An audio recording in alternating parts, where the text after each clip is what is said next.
Might not be quite Paul Dickoff or Sergio Aguero in the City history books, but it is the latest Premier League goal the club's ever scored. So there's a milestone for you. I'll take that.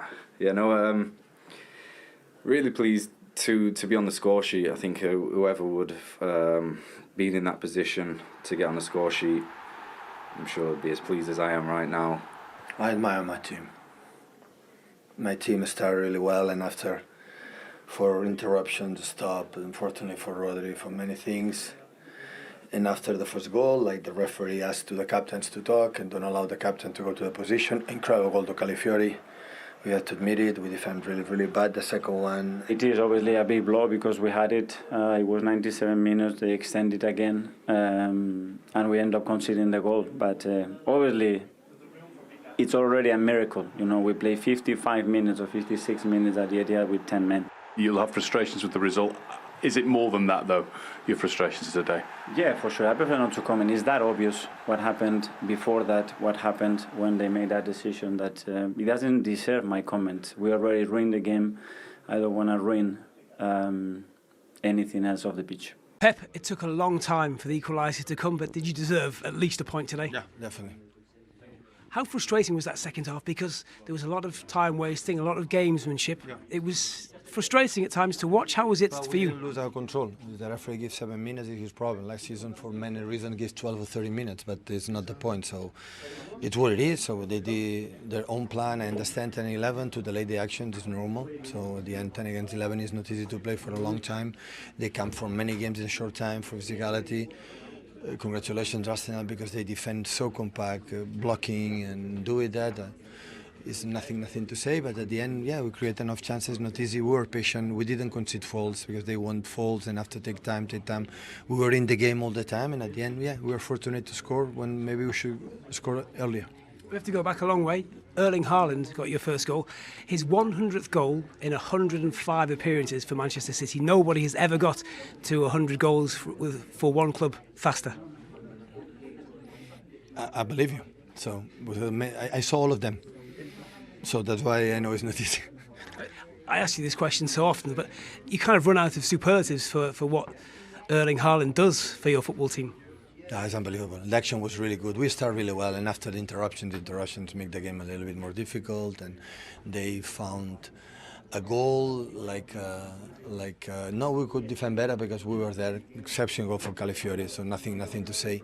But yeah, it was a tight game, and after set pieces we defend bad, and yeah, at the end, knowing that it's incredible good taker and Gabriel is so strong. So, but yeah, good point, and keep going. Yeah, it was the equaliser from Calafiori. It was a tremendous strike. A lot of your players complained to the referee afterwards. Was the complaint about allowing them to take the quick free kick before they'd got back into position? Well, you know, next time when the referee asks to the captains to go to talk to them, we will not go, because you have to allow to go to the position. At the same time, we have to avoid the quick pass because we know they play quick. We have to organize better the defense. That situation needs happen. But yeah, many things happen in the football game, and that was good for everyone. Last one, Pep. How is Rodri? I don't know yet. Thank you very much. We have seen a very tough match, good performance from Arsenal. Tough, yeah. Very tough, you know, so playing against City with 10 players, it's not easy. But can we say this is more than 1 point today? No, because it's 1 point, and obviously with what we had to fight against, that is already very difficult against 11 players, and here that's the reason why they haven't lost for over a year. To be thrown in the context that we were thrown, it was almost an accident waiting to happen, but the team reacted unbelievably well, competed so well. But at the end, yeah, one moment we didn't pay the attention. They played the corner fast, and we conceded the goal, unfortunately. Can I ask you about the referee decision on Trossard's second yellow card? You know, so how do you view that, and do you think that's changed the match today? You can ask me, but I prefer that you have all the images and you have seen it live and many more times than me. I think it's that obvious that I don't think I have to comment. We have seen a very nice performance from defense, you know, attacking, you know, defense until the end of the match. You know, it seemed very positive. You know, so how happy are you with the defense? I'm very proud about that part, but I wanted to play a very different game, you know, and I think the game and the Premier League deserves a very different game when two teams at this level are fighting for what they're fighting. But unfortunately, we didn't get that. Well, certainly if you were a neutral, that was a lot of fun. I imagine if you support one of the two sides, you went through the ringer a little bit and then very nearly held on Arsenal, didn't they? Well, we enjoyed that this afternoon, did. didn't we? Despite the sender, there was so much to talk about, isn't it, for us to get through. But City will be absolutely delighted with the point, because I don't think they did enough to certainly to win the game anyway. When you consider the possession and everything else that they had with the sending off, I felt as if they didn't move the ball quick enough. I mean, it's very, very difficult to get through that, which is what Arsenal did for the whole of the second half, when you're not going to stretch the opposition, when you're not going to make the pitch as big as you can, and City didn't do that at all. And so many times they did this, and Arsenal were more than happy to let Diaz have that shot, or certainly didn't close him down or Akanji down as quick as what they did if Bernardo Silva or whoever it was going to get the ball. Same thing again. Look, the double up there, Arsenal. So Man City are then come back inside, and Arsenal were very content and very happy for Man City to do that. Exactly. Again, look, it's so difficult when there's just no space in there at all. Yes, the same thing again. They're happy with Kyle Walker to have the ball, happy to have shots from 30 yards. But then Foden comes on and Grealish comes on, and then they get a little bit more and start and ask different questions. And you can see there Foden screaming from the ball. He finds himself in 2 or 3 yards of space, but they don't find him. And then all of a sudden they get a little bit of width. That on the right-hand side, Silva, and when the ball comes out to Grealish, and then someone's prepared to go past the defender, 1v1, and that's the corner, and then they score the goal from this corner. Grealish again, 1v1. Happy to do that, and then, all right, they get a little bit of luck, but they just didn't ask enough questions of Arsenal. Having said that, Arsenal were brilliant at what they did in the second half when they were down to the 10 men.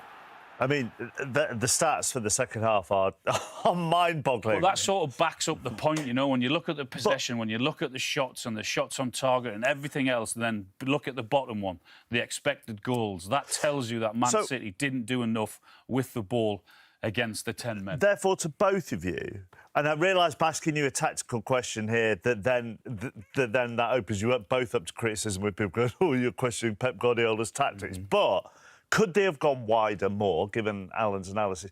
Could they have changed these so it wasn't always Diaz and Akanji getting the ball on the edge of the box? Yeah, I felt that we were sort of screaming at the screen by, when we were watching it this afternoon. I felt that Grealish could have come on earlier, Foden as well.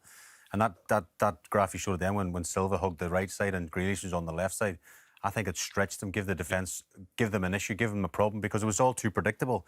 As you said, they let the centre-halves have it in the edge of the box and they could shoot all day. They couldn't get their way through. But also, I think that was without doubt was Arsenal's plan. That was Arsenal's good play.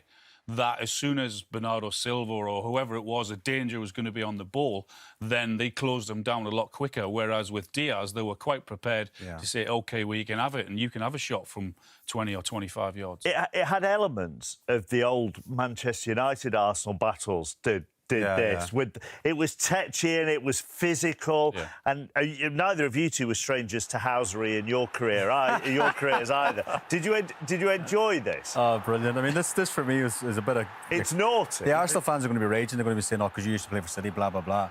It is naughty. It's a bit funny as well. Look, Gabriel doesn't even know who's hit the ball off the back of his head because Haaland's ran off in the distance. I think he's Bernardo Silva nearly gets blamed for this, But Haaland and Gabriel had a sort of. Fight nearly the whole game, which is refreshing to see. I mean, when Al played, had it every single week.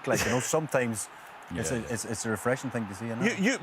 I mean, you want that. I mean, as you say, Arsenal fans may not think it's very funny him bouncing the ball off Gabriel, but you like that needle and tension, don't you? Yeah, I don't think there was any harm in it. I mean, it was a really difficult game for the referee, which was what we'll look at. But in terms of the aggression and in terms of the 1v1 battles which they had to go to, it was a fascinating game. Normally when you're on here, goalkeepers are making mistakes and I ask you to comment. But actually, we're due a good week. We're due a good weekend. You're due a good week. This is positive. This is positive. Well, I mean, David Raya had so many headlines, I think, not even since he joined the football club. But today, Al done a great piece on how they defended really on a low block and hard to beat. But when they did get past this block, I mean, David Raya again showed why they went out and splashed the money at Brentford, brought him in. Brilliant save from Haaland there from the header. And I think him and Guardiola had a few pops. Actually, this is the first one. Goes down so quick. And the thing about all these, because the defence are so deep, he sees them late, Mark. He sees a lot of these ones late, and his reactions are unbelievable. This save is probably the pick of the bunch. That's a great save. Yeah, stepping is swerving away from him, and again he sees it late. You know, and this is an injury time, and you see why the players hug him. This is before the goal, because this is like, you know, taking the pressure off his thing. And this is the one it's a little bit comical because KVR blocks him in the way.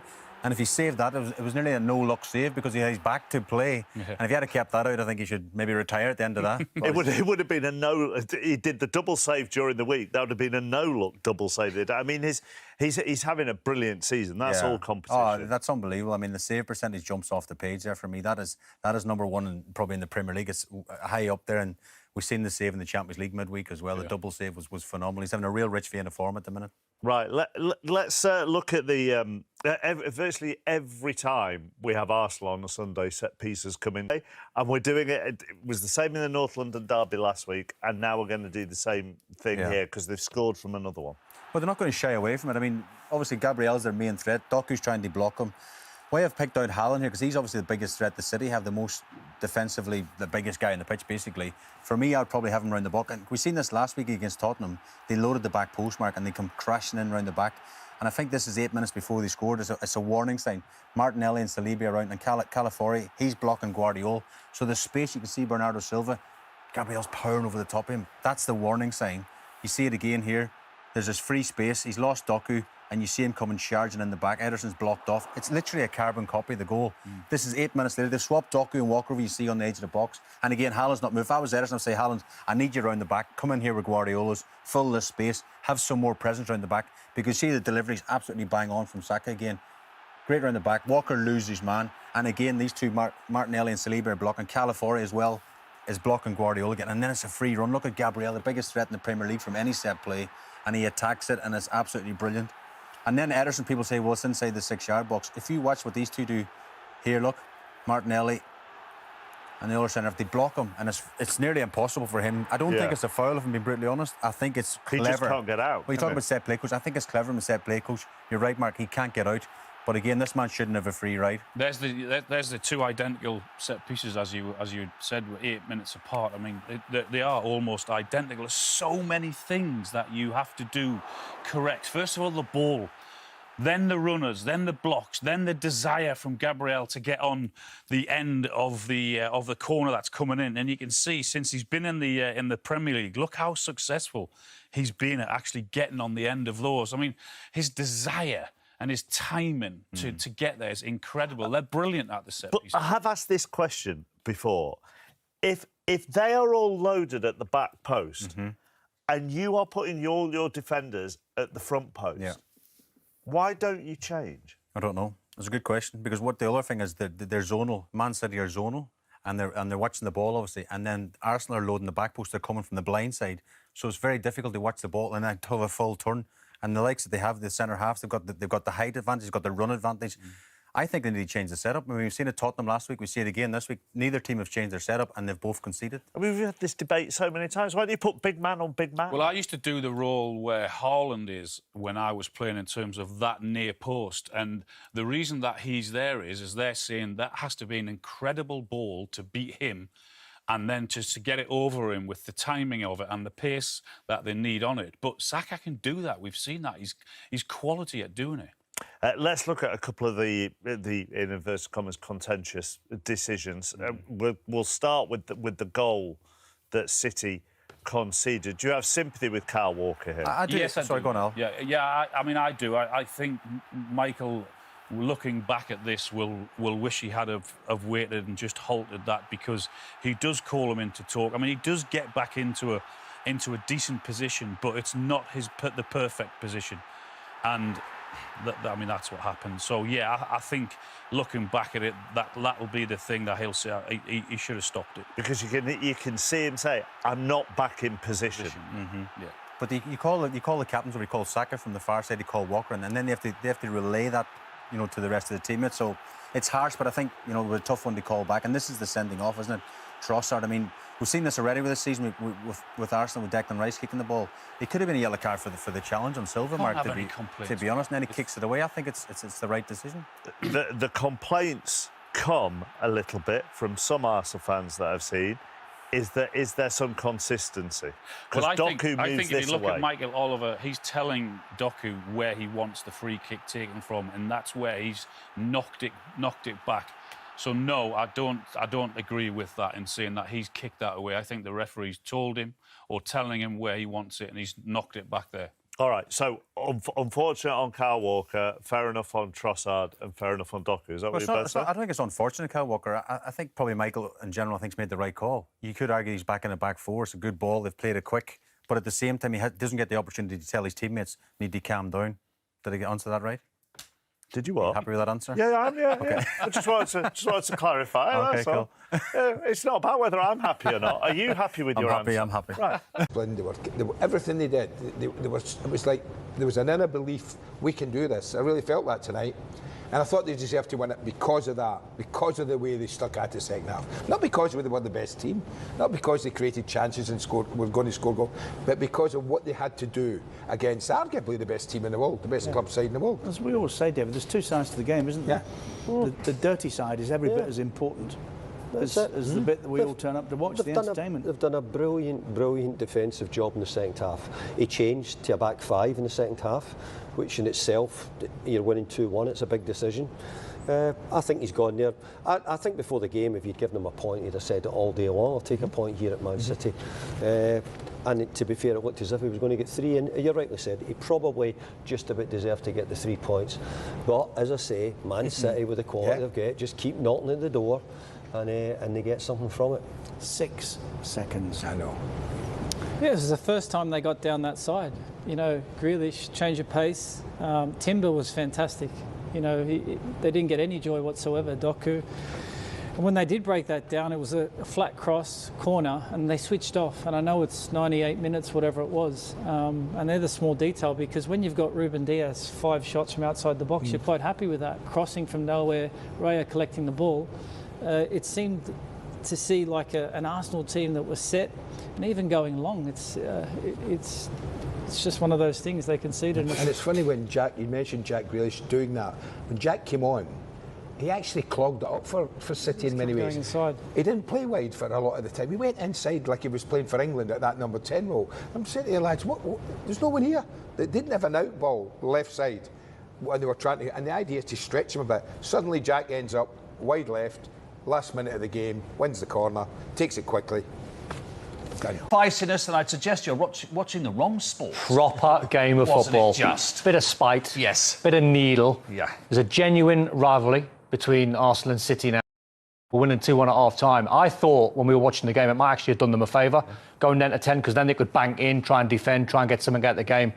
But in terms of the second half, City kept pushing and pushing and pushing and just got something out of the game. I think it's the birth of a proper rivalry, don't you? I mean, along the lines of more like Manchester United Arsenal at the end of the 90s, the beginning of this century, for what was the underlying current to that match. Yeah, I completely agree with what Don said there, and I agree with what you're saying.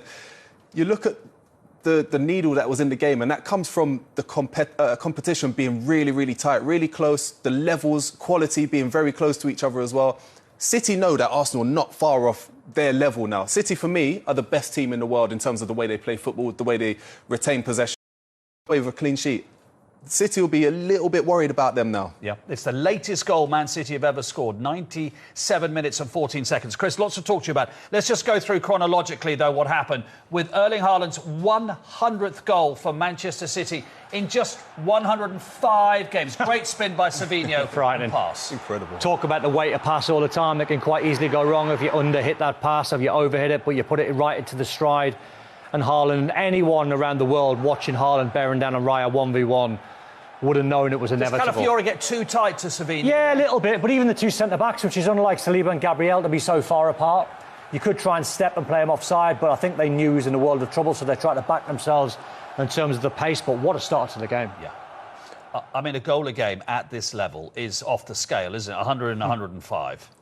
Honestly, he's up there with one of the best all-time goal scorers. He's going to be, his numbers are frightening as they are, but imagine what he's going to be like in 5, 6, 7 years' time when he's got that little bit more isolated, but then he's just getting better and better. Yeah. That's scary. It's almost like he plays the game. Sorry, Mark. I was going to say, if his ratio's 1 a game for City, it's 2 a game this season in the league. That's 10 in 5. It's almost like he plays the game in a sort of wide receiver type of role where he just runs. Because his link-up play is better than what people think, but it's not really his forte. He's not really interested in it. He can do it for the team. But why wouldn't you just run forward? It's like a bit of a lost art. You know, Rasmus Højlund might try and get there, similar sort of style. Run forward, and when you've got these players like Bernardo Silva and like Silvinho and like Grealish and Doku who can all put you in, Kevin De Bruyne, just run. If you're a centre forward, just get your head down and make the run, because it's up to the midfield players behind him to try and find him. And what an assist it was. Let's have a look at the Arsenal equaliser, Chris. Then we'll bring in you because City were unhappy about it. But you know, a quick free kick from Arsenal's point of view, Partey and Martinelli, who's had a bit of a flat spell for a few months, but he never stops running. He never stops trying to contribute. No, he doesn't. And I think it's really, really smart play from Martinelli. His movement initially at the bottom of the screen makes the whole situation happen. He gets out of the way. He's not involved in the play. Kyle Walker obviously has to have a conversation with the referee. He's just standing there. He's not getting involved. Chris, what's going on here then? Has the referee's asked both captains to come in, yes? Yeah, he has. I mean, at this point of the match, it was simmering, for want of a better expression. And obviously, Saka and Kyle Walker are obviously the respective captains. And he's speaking to them and just saying, look, convey a message to your players. Let's just calm down. And then what he does, he lets sort of Kyle Walker get back in position. So he jogs and he stops and he's walking. Michael Oliver's waiting. And you'll see Kyle Walker get back into a back four and the free kick's taken. Obviously, the goal's scored. But I think it's worth bearing in mind in these situations, because it's a restart, VAR can't intervene in these. So Michael was happy with where Kyle Walker was positioned. Arsenal and you're scored. happy, Pep Guardiola didn't like it, you're happy that Michael Oliver gave Kyle Walker sufficient time to get back into a position that Kyle Walker wanted to be in? Yeah, because when the free kick was taken, he was actually in a back four and he'd set up again. Yeah. Where he's unlucky, Kyle Walker, and I understand the frustration, where he's a little bit unlucky is once he's gone to the halfway line to have a word with Michael Oliver and Saka, he's then sort of technically out of position. But the referee's well within his rights to get the two captains over. When he walks back, he has a conversation with a teammate, Kyle Walker. That's where he should have ignored that conversation. And gone to Martinelli. Sprint back onto Martinelli and get back in the back four, but get tight. He's a little bit unlucky. I think everyone's unlucky in that scenario. The referee, if he's coming under any scrutiny, is unlucky. Kyle Walker's a little bit unlucky. It's just one of those strange things in football. We see it every single year or every other season where something happens that's brand new again. But when he knows Kyle Walker, he knows his experience, he should have been back in position. I tell you who's not unlucky, Calafiori. And also interesting how he took that shot with a very open boot, didn't he? Yeah, interesting strike of the ball. It was the best finish I think he's going to have in his career. Just the angle that he's running onto the ball, as you mentioned there, he's opened his body up. And if it's coming from his left-hand side... He's a centre-half. He's a little bit like Vardiol, actually. He's a centre-half playing at left-back at the moment. He's not going to get in place of Gabriel and Saliba because of the relationship and the partnership that they've got. But any sort of injury to Saliba, Gabriel, he can step in one, he can play Zinchenko, he can play Timber over there. So what he provides, Arteta, provides great versatility, and he's a really good technician. Gabriel scored the winning goal from a corner last week in the North London derby, put Arsenal 2-1 up in front from a corner again. And again, Kyle Walker, who admits he's at fault, because he keeps tapping him as if to say, I know where you are, and then loses him. Yeah, I know where you are, I know exactly where you're going. But if you watch the first movement from Gabriel, he gets tapped on the tummy, drops the right shoulder, pretends to go near post, he opens his body up, goes to the far post, and we saw what he was like last season. He's the top goal scorer in terms of defenders. From centre-backs, since from he signed in the Premier League. That's the reason why. He's phenomenal in the air. And Arsenal are starting to look really menacing and really mean from set pieces now because of him. I get the feeling now, whenever Arsenal take a corner, and that's confidence as well. It's time on the training ground to practice. It's set-piece coaches putting their practice into work. But I think everyone else has got a feeling like I'm watching it where you think, oh, they're a genuine threat, they're going to score or get a chance. But it's very easy to defend against. Kyle Walker was pictured when he was walking away going, my fault, and it was because how you defend that, how you defend any sort of runner, if I'm marking Jermaine and he's a centre forward trying to make a run inside out, mate, all I do is put my hands out wide, I don't foul him, and I use my body, and you almost just usher him away from the goal. You've got to be stronger, you've got to be a little bit more savvy. Right, talk us through the Trossard second yellow card, and obviously in respect to what happened to Declan Rice against Brighton a couple of weeks ago, Arsenal fans are going, it's only us who get done for this. Well, he was cautioned earlier on in the game, wasn't he, for a shirt pull, and then it's a clear foul. It's not a second, it's not a second yellow card for the foul. But then there's a delay. I mean, you'll see the foul clearly there. There's the foul. Simple decision. Takes a couple of steps and clearly kicks the ball away, thereby delaying, the restart of play, leaving Michael Oliver, the referee, with no other alternative. It's 1 second later. I need to put something to which is really important. This time last year in the game at the Emirates, Michael Oliver did not send Kovacic off for a second yellow for what Howard Webb admitted afterwards should have been. And Howard Webb said, Michael Oliver didn't want to overreact and impact the game, I'm paraphrasing, impact the game negatively. Surely, it's exactly the same argument there. He shouldn't have overreacted to impact the game negatively. Well, you can talk about that, the two wrongs make a right. All you can do is judge on what you see in this particular situation. I have no problem with that second yellow card. The clubs know, they've been spoken to pre-season. We've seen a number of incidents. I think there was a couple last week in the Southampton Man United game, delaying the restart. The referees have been fairly consistent. Yeah, they may have missed one or two, but there is a delay. It's a clear foul. He kicks the ball away. Even a second later, you couldn't give him the benefit of the doubt. See, what do we expect, though, Mark? What do we expect in that scenario? You've got two options. You can either apply, which is not a law, common sense, and you can give the player a warning, said you could have sent you off for that, be very careful, just before half-time. Or you can Which would be managing the game. Well, or you can actually apply the law. So the referee, Michael Oliver, is saying, well, I'm going to apply the law because that's my job. My job's not to referee common sense. Now, I think Trossard, and surely, because we've been in conversations with managers before a game, especially after Declan Rice sending off a couple of weeks ago, I'm pretty sure Mikel Arteta, whether it's a quiet word in the training ground, whether it's last-minute instructions just before you go out to his players, make sure we keep 11 on the pitch. Right? You wouldn't have foresaw any sort of kicking the ball away or anything like that. But don't commit any daft fouls. We need 11 v 11. This is Man City away at the Etihad we're playing. We can't afford to be down to 10. So when you analyse the situation and the scenario, Trossard's an experienced player. He's got to recognise the position that Arsenal are in. You're 2-1 up, away from home. There's about 20 seconds left on the clock before half-time. Potentially you're going in 11 v 11, away from home, 2-1 up, in an unbelievable position. You can't be kicking the ball away. I think the frustration, if from the Arsenal point of view, is that it's not applied consistently. We saw Pedro in the game and that's against a fair Brighton. argument. Szoboszlai, booted the ball across the penalty area. And I know the argument there is that he was actually stopping Nottingham Forest taking a free kick. So he actually was wasting his own time there, wasn't he? But yeah. I mean, we talked about this a couple of weeks ago. I think the Pedro one should have been a yellow card. I mean, the Szoboszlai one, the key match incident, independent panel from the Premier League looked at that and felt it wasn't. But I think if you got a card, we couldn't be too many complaints. Well, I'd say they won't do it again, Arsenal. They've done it twice now. But just be careful. Maybe they won't. Just be careful. Exactly. Don't kick the ball away. Right, so they almost held out, Arsenal. It was an amazing second-half attack against defence. I thought, actually, when Jack Grealish came on and he was central to the goal, he was the one player who tried to take people on, wasn't he? He was the one player who tried to move the chess pieces around the board. Well, they went through a phase, Man City, where they started to get predictable, and it was Akanji taking shots from distance, it was Vardiol, it was Ruben Diaz. And when Jack Grealish came on, he was sharp, he was alert. Even when he plays the simple corner, he sprinted back into an onside position. He wasn't lazy. Now, this is where Arsenal are a little bit unlucky because it's the last seconds of the game. And this could have ricocheted to a red shirt and you volley it away. John Stones has only been on the pitch about 5 or 10 minutes as well. So, on the balance of the game, especially in the second half, the way City will start to pepper in David Raya, who was brilliant in goal, they sort of deserve something out of the game. The other sort of coin, if you're an Arsenal fan, you can be so proud because I said, watching the game with us lot, it might be the best thing that happened to them going down to 10 because then you can bank in and you can just make sure you sit on a 2-1 and it went to 70, it went to 80 and once it went to sort of 85, 90, I thought they're going to win this. They're going to win this 2-1. But City just got that.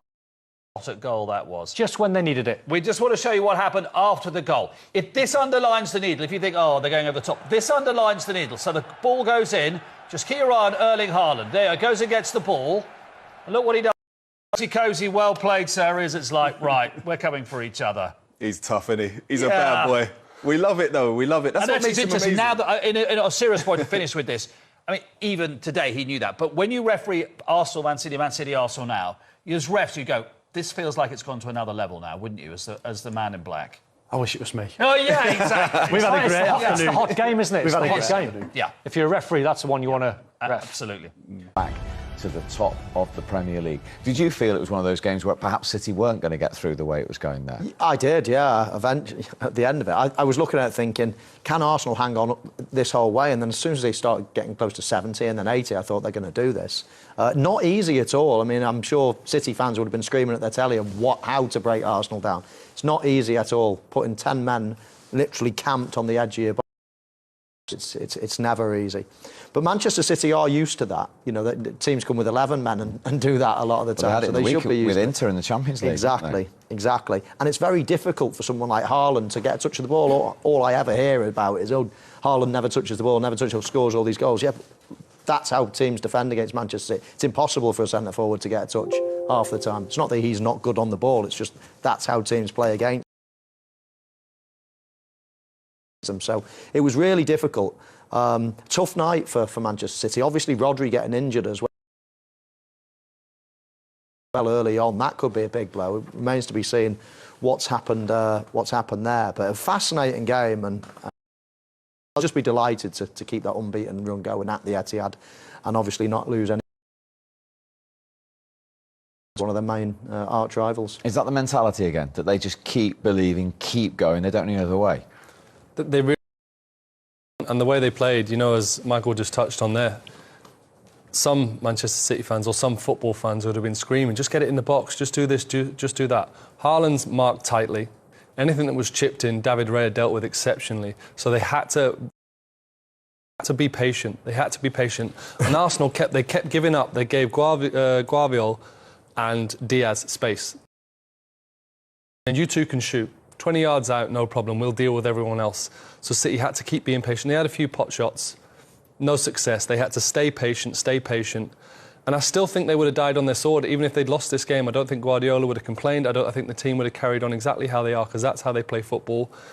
In the end, people probably saying, lump it in, get Edison in the box. No, short corner, broke down, and John Stones finishes it. Yeah, John Stones ultimately broke your heart. Is it a sort of wear down of concentration for the 10 men? I think so, because when you do look at the goal, I think it's one of the few occasions where, obviously once Jack Grealish came on, when you look at the goal, where they had space, you look at the amount of space he's got here, and then you can look where Kovacic is. It's just the concentration in that. It was just too much for him, because normally they're on the edge of the box, they're all in their space. But this one, Jack takes it quick. See how much space Jack's got. Then Kovacic is left, and then you know they've done well to block it there. But by then, they're out on their feet. But like I said again, Man City, what's that, 48? It's amazing. They're never going to stop whether you've got 10 men or 11. But again, their resilience in going for us was always going to tell in the end. Was we going to be able to keep them out? And no. But like I say again, it was a fantastic effort from Arsenal to try. Brilliant effort. Raya was that good. He almost saved that one, didn't he? Yeah, lay on the floor. But you joke about, but his reactions, he's used to at the moment, making saves, deflections off the bar, making a save with his penalty. He's back up. He's sharp. And probably when he looks at it, he probably thought John Stones was going to give him no chance. He ended up giving him a chance, and he almost pulled off a miraculous save. And that's it. He hadn't scored at the Etihad for 17 months. They get goals from everywhere, don't they? When someone needs to pop up. Yeah, obviously Haaland is their main source of goals, and he scored again today. But others can, that's the point. Absolutely, everybody can, yeah. The way they play, certainly the way they played there, I mean, they didn't keep anyone back. It was the goalkeeper was on the halfway line, and then all the centre-halves were basically surrounding the penalty box. It was a very strange pattern to play in many ways. As I said, you don't normally see 10 men. You normally see at least a man up there, didn't you? Exactly. Did that surprise you, Wright, in any way? It did, but I was looking at it, I was thinking, well, who's he going to sacrifice to go up there? We've just lost Martinelli.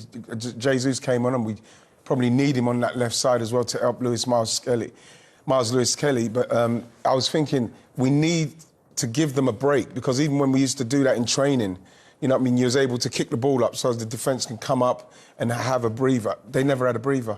They didn't get a rest. And normally you think to yourself, you keep it more compact, you push them to the wings, but you have one person up there at least where you can get it out there. He can maybe go up, hold it, get a foul, get something to give you a breather, get you up the pitch. But we didn't do that. We didn't do that. But there was no intent to do that, was there, really? It didn't seem I think it was almost like Arteta just... Because I said, as we were watching, I was saying, it's almost like City's best chance of scoring is if they Arsenal cleared the ball and they actually chased the ball, and all of a sudden they're out of this block, and then City can count. Because as things stood, they were just, it felt like they were happy. And you know what? I felt at all time, I thought they were comfortable as well. I never thought, oh my word, City are going to score here.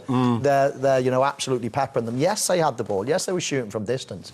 But I never thought Arsenal at any point were out of their comfort zone. It felt like they were in control, even though they were defending. Again, like it's the, when you look at the goal, it's the one time. It is, yeah. You know, you look at it and you see all of a sudden there's space there and there's space there. You didn't see that before because they kept it so condensed. You know, that City couldn't. Even when the ball came to people on the edge, you think, can he shoot? And then all of a sudden he said, no, I can't shoot. So, but in that moment, Jack with a quick corner play, then Kovacic, obviously they come off of Kovacic to come in to block. And they just kept going. We couldn't keep them off in the end.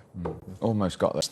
And then, like you say, in the cold light of day, that will be important. At the moment, it's raw, but when they reflect... Yeah, because if you're able to go to City with 10 men and you can hold them out that long defending with no one up top, that should give you a lot in respects of confidence, in respects of defending anywhere else. And you said before this game, draw here today, beat them at home and not lose to the champions is the foundation. There's a lot of talk about Arsenal going there and trying to get a draw. No one's going to tell me that 4 points against City is not good in any scenario for me, in any scenario, whether you're going there for the draw or not. If you can win against City in any scenarios, you've got to take it. And, you know, again, that's a point that, you know, I would love us to have got 3. We got 1 point and, you know, we go again. OK, Pep Guardiola still then hasn't lost at home as City manager to Arsenal. Here are his post-match thoughts.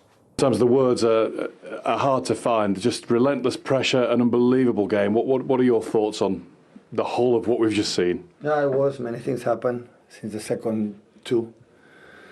Like we delayed the game 2-3 minutes, so many things happened. But yeah, so it has already created good battles against Arsenal. So different ones that was in the Liverpool in the past, but good ones as well.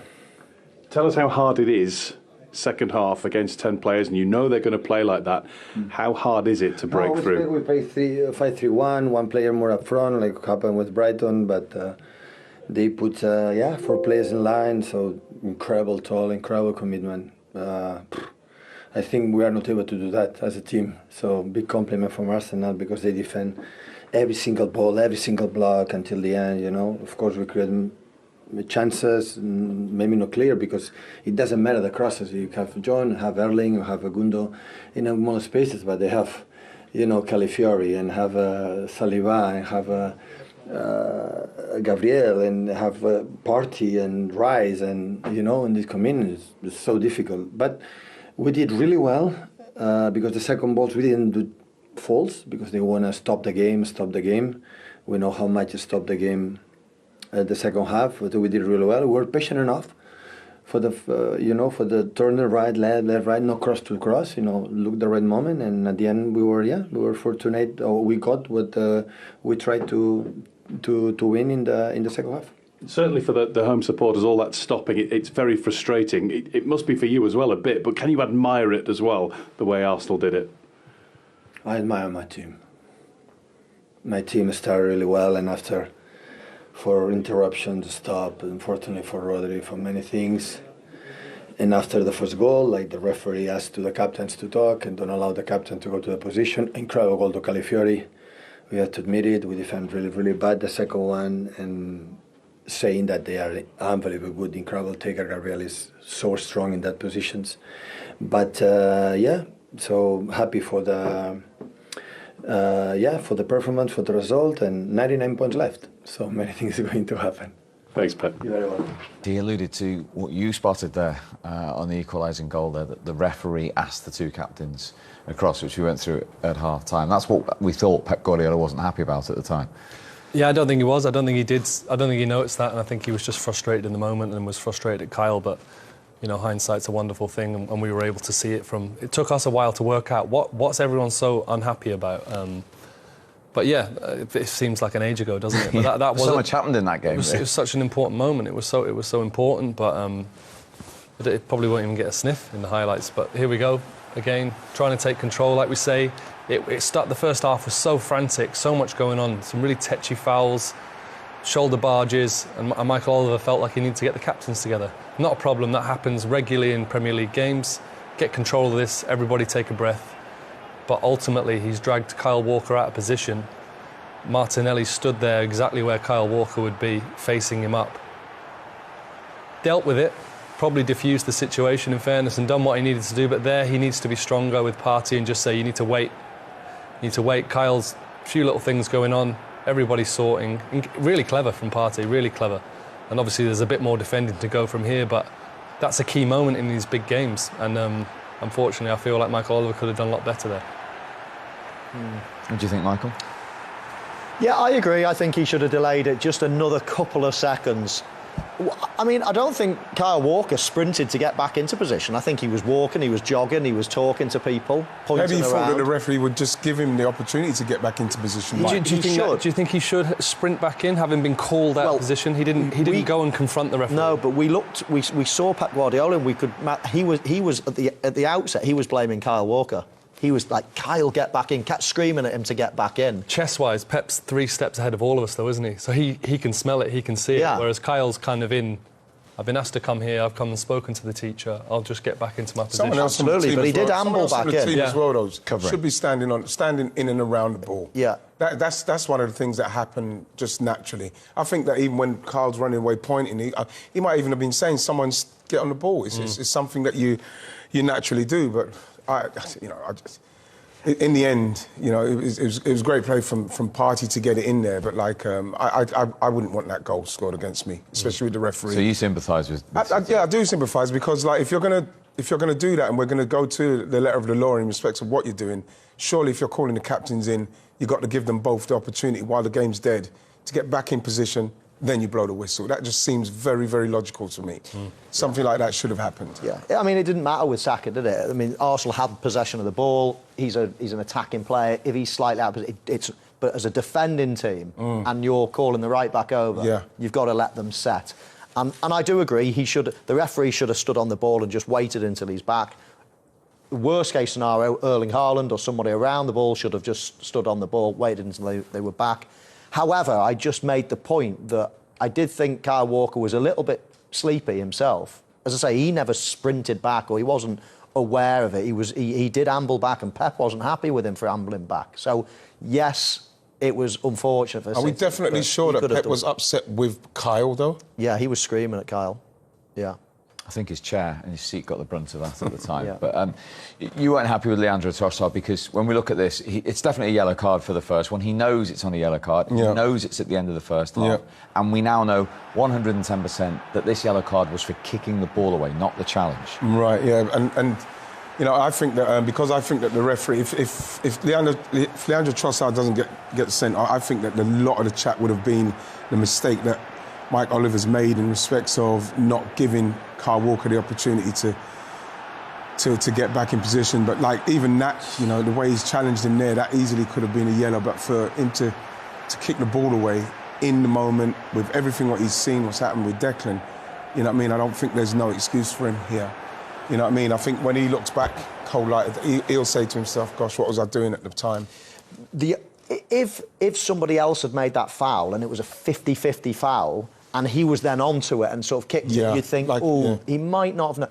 He made the most obvious... It was him that made the foul. And it was the most obvious one. He hears the whistle and he kicks. So he knew exactly what he was doing. As I say, I would try to sympathise for him if it was another scenario.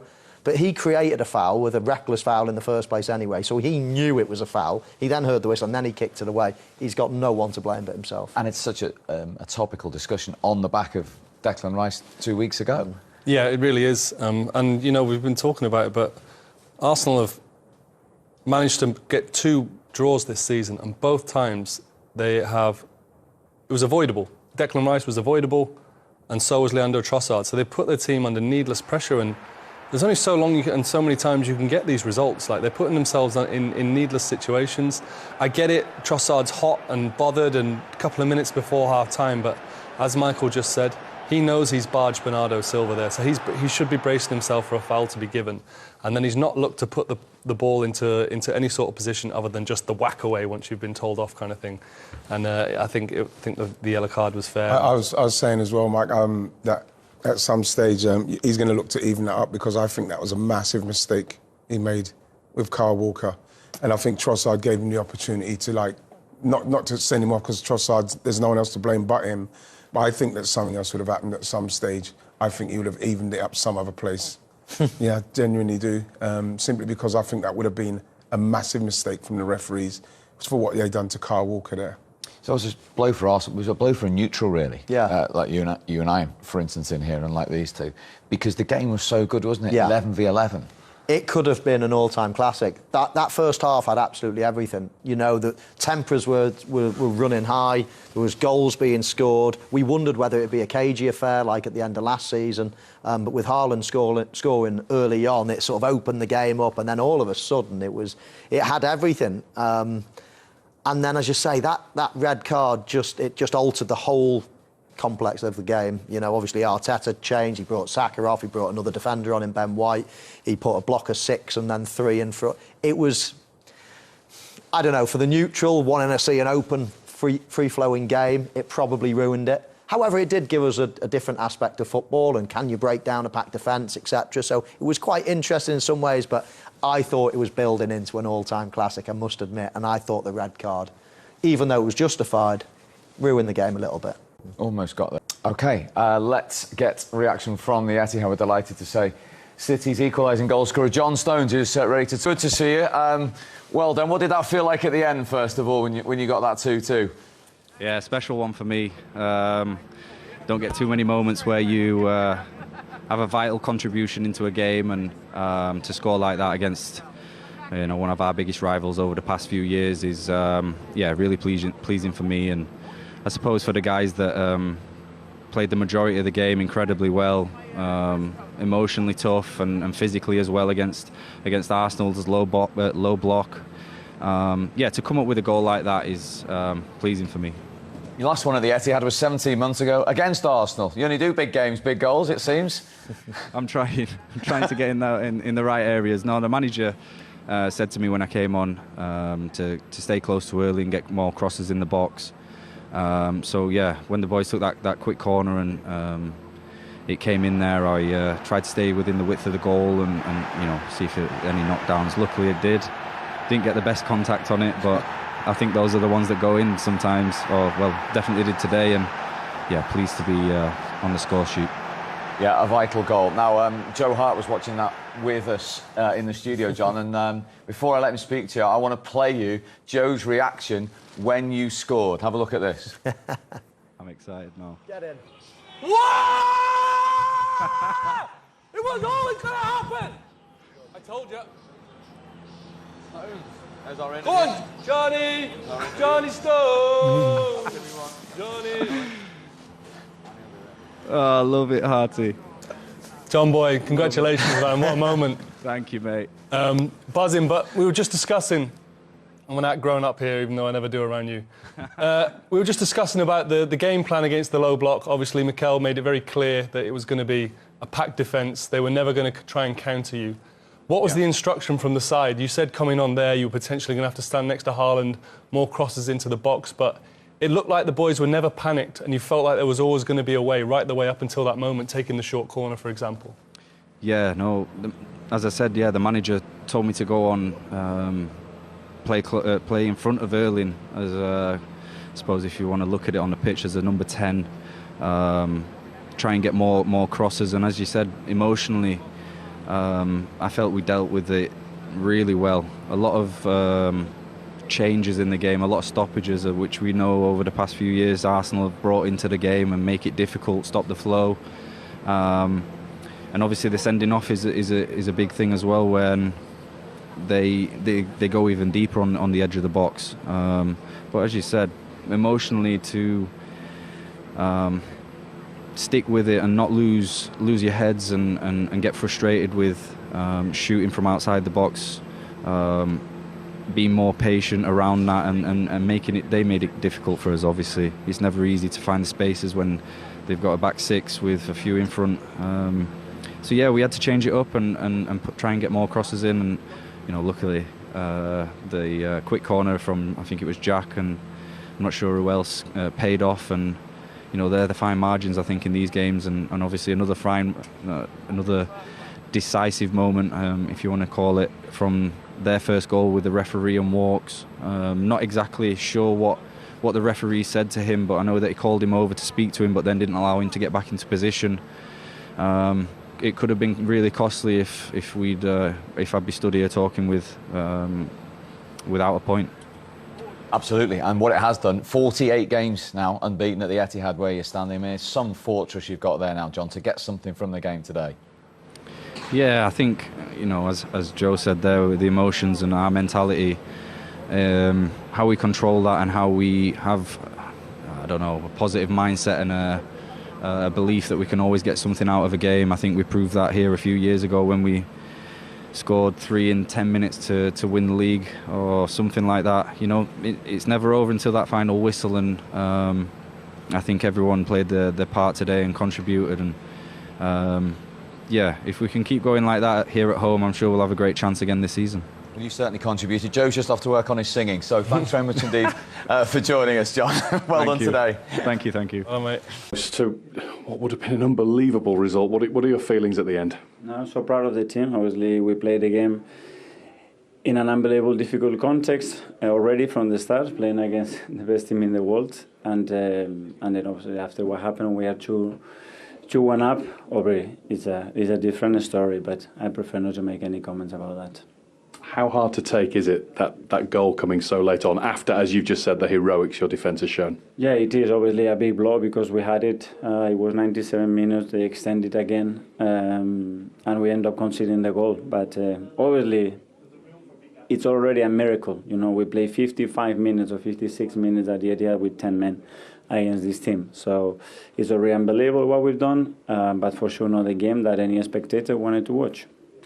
I know you can only go so far, but you'll have frustrations with the result. Is it more than that, though, your frustrations today? Yeah, for sure. I prefer not to comment. It's that obvious what happened before that, what happened when they made that decision, that it doesn't deserve my comment. We already ruined the game. I don't want to ruin anything else off the pitch. Is there bad blood between these teams, or is it just good, healthy competition that you've got between City and Arsenal now? It's a really healthy competition. Two teams that love winning, that are challenging each other, and you can feel that tension, that emotion, and that passion in the game. And can you explain to those of us watching on from the side just how hard it is with 10 players against a team like this to block and block and block as you did? It's an impossible job. It's an accident waiting to happen, you know, because they have that many resources. They don't give the ball away. They lose the ball away inside the penalty box. You have no situations to get out. It's very tricky. When you take a step back tomorrow and look at this, I know you talked about coming here and showing you've taken another step to get closer. Have you done that today? 100%. We certainly done that, yes. Thanks, Big. Thanks, Guy. Thank you. Interesting. He said it's the impossible job. Yeah, it is. To keep a clean sheet. And it was a miracle, he said. You know, the thing is that there's been plenty of times I've been at home watching City and watching people do that with City. Remember, you know, even when the Aguero, you know, you're watching it and you're hoping that City can break them down. So I've watched them do it so many times down the years. They just keep going.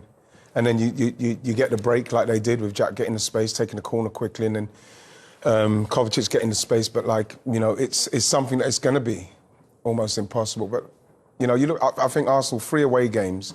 You know, starting with the derby, then Atalanta, and then away to City. You know, going down to 10 men, no Erdegaard. You have to. He probably will, when he looks back on that, think, you know what, it's been, you know, with 1 day less rest, all these things. You know, you have to put that in the pot. He's got to be happy with that today. He's got to be happy with that. Do you think that's a small step forward psychologically for Arsenal then, to get something out of that game with 55 minutes with 10 men? Yeah, I think out of the two, of course, Manchester City will be relieved to grab a point in the end. But I think, you know, on balance of the game, I think, you know, who would have been happy with a point before the game? And that would have been Arsenal. So I think that's you know, when they had 11 men, they were winning 2-1. You know, they were playing well, scored a couple of goals. It was all looking good for them. So yeah, I think mentally that would be a big confidence booster for Arsenal. Let's go back to Kolo Toure at the Etihad, who we spoke to for the game. You saw two very different halves of football there, Kolo, and obviously and understandably. What did you make of it all? I think that Man City dominated the game in the first half, and I think the they conceded 2 goals.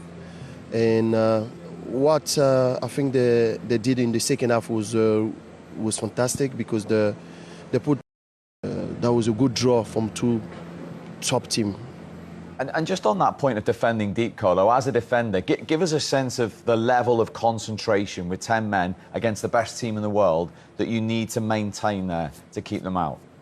I think you need determination, you need communication, and I think you need all the team to work hard. And you can see the Arsenal wingers, they were coming, and because Arsenal had a 5-4, and they were really compact, working, blocking spaces around the box, allow Man City to go on the side. But Man City, when they cross the ball, they have only Haaland, which is tall, who can head the ball. All the rest are not as tall, and then Arsenal were in favour. And that's why I think the midfield, Rice on the middle there, and the other midfield, they worked so hard to stop the shot around the box, and that was perfect from Arsenal. And at the end, I think Man City deserved to score that goal, because overall, on all the game, I think Arsenal, Man City were the better team, I can say. Colo, great to see you. Thank you very much today. Thank you. My pleasure, always. Colo Touré at the Etihad. Psychologically, have Arsenal gone forward today? Is that another little notch that, you know, they've virtually kept them out and got a point with 10 men? You have to take it. I think if you go to City and you get anything, you've got to take it. Coming so close with 10 men, obviously there's going to be a lot of disappointment, but you still got to say psychologically they've got to take that as a win, because I have to agree with Michael at the start of the game. You know, if Arsenal knew they can get a point out of that, they probably would have taken it. It is still Man City, and if we could get 4 points off them again this season, they'll be happy with that. So that today, as you know, it went so close, but absolutely delighted with that point. Pep Guardiola's press conference, he's been asked about Rodri. He doesn't know the extent of the injury, so there's no news. But the obvious concern is, if that is for a while, the size of the blow to Manchester City. We all know about the record when he doesn't play and what Rodri doesn't do, lose games. Yeah, he didn't look comfortable, did he? It was innocuous, no blame to Thomas Partey. Just caught him slightly off balance. It actually looked like the opposite knee to the one that he was struggling with buckled.